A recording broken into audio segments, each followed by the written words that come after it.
में एक बार फिर मचा है राजनीतिक भूचाल। सरकार और सेना आ गई आमने सामने। शहबाज शरीफ और आर्मी चीफ मुनीर के बीच जबरदस्त तनातनी। क्या पाकिस्तान में सेना सरकार की नहीं सिर्फ अपनी चलाने पर आमादा है? भारत से युद्ध की गलती पाकिस्तान को भारी पड़ रही है। उसके कई एयरबेस तबाह हुए हैं तो कंगाल पाकिस्तान में अब भूखे मरने की नौबत आ गई है।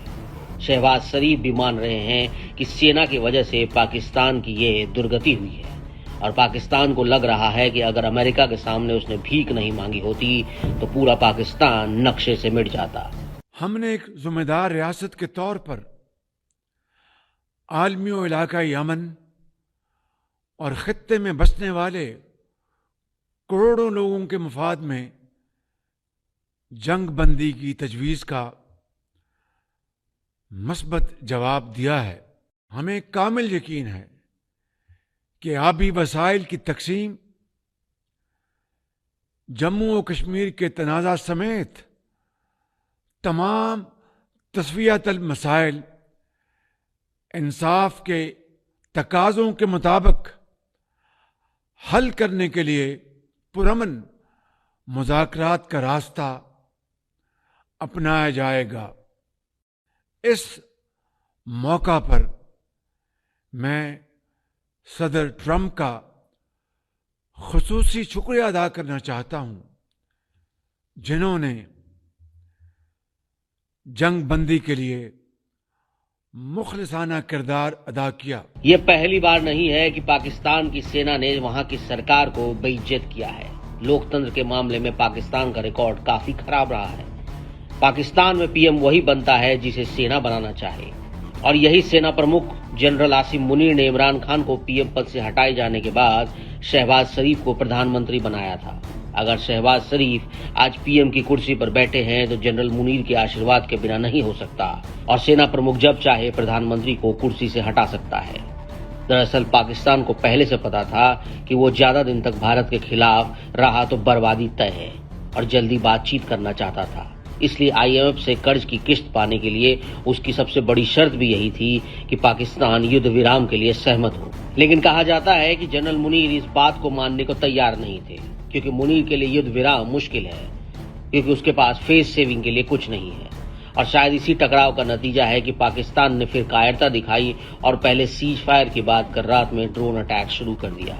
भारत पाकिस्तान से पूरी तरह वाकिफ है और यही वजह है कि पाकिस्तान के हमलों का तुरंत और सटीक जवाब दिया गया।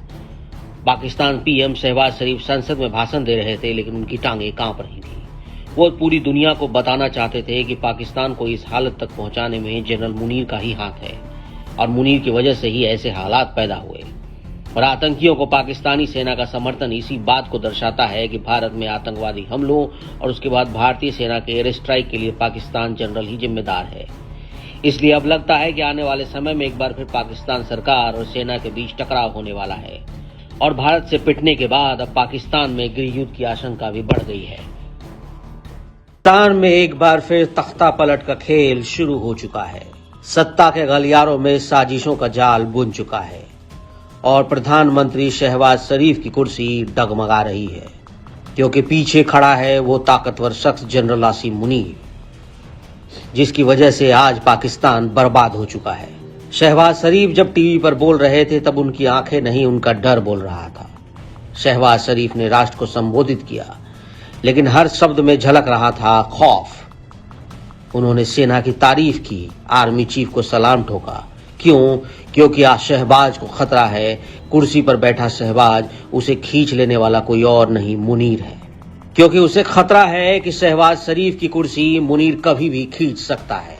सूत्रों की माने तो मुनीर शहबाज सरकार के फैसलों से नाखुश है और भड़का हुआ है और उसके गुस्से की असली वजह है भारत से मिली करारी हार। क्योंकि भारत ने पाकिस्तान के एयरबेस तबाह कर दिए, उनके फाइटर जेट्स को खाक में मिला दिया और पाकिस्तान का एयर डिफेंस सिस्टम खत्म हो गया। वो तो सिर्फ शो पीस साबित हुआ। लेकिन जनरल मुनीर इस बर्बादी के बीच भी अपनी इमेज को बचाने के लिए जंग जारी रखना चाहता था, लेकिन अचानक शहबाज शरीफ ने अमेरिका से डील कर ऐलान कर दिया युद्ध विराम का अब जनरल भड़का हुआ है और पाकिस्तान सत्ता के ऊपर लटक रही है तख्ता पलट की तलवार। जनरल मुनीर की दिक्कत यह है कि 4 दिनों तक चली सैन्य कार्रवाई में भारत ने पाकिस्तान की सेना की रीढ़ तोड़कर रख दी है। उसके कई एयरबेसों को बर्बाद करने के साथ भारत ने पाकिस्तान के फाइटर जेट्स और एयर डिफेंस सिस्टम को भी हमेशा के लिए खत्म कर दिया। अब पाकिस्तान का इतिहास खुद गवाही देता है। साल 1958 में जनरल अयूब खान, साल 1977 में जनरल जियाउल हक और 1999 में जनरल परवेज मुशर्रफ ने सत्ता का तख्ता पलट कर दिया। ऐसे में अगर इस बार जनरल मुनीर भी यही काम कर डालते हैं तो पाकिस्तान में फिर मिलिट्री शासन हो जाएगा। और यही बात शहबाज शरीफ भी बखूबी समझ रहे हैं। बतौर ISI चीफ रहते हुए जनरल आसिम मुनीर ने ही इमरान खान को सत्ता से हटाकर फर्जी चुनाव में शहबाज को PM के रूप में स्थापित किया। शहबाज आज अगर प्रधानमंत्री हैं तो जनरल मुनीर के रहमो करम की वजह से, और मुनीर जब चाहे उसके पैरों के नीचे से कुर्सी खींच सकता है। इसलिए कहा जा रहा है कि भारत से युद्ध का फैसला कर शहबाज शरीफ ने खुद अपने पैरों पर कुल्हाड़ी मार ली।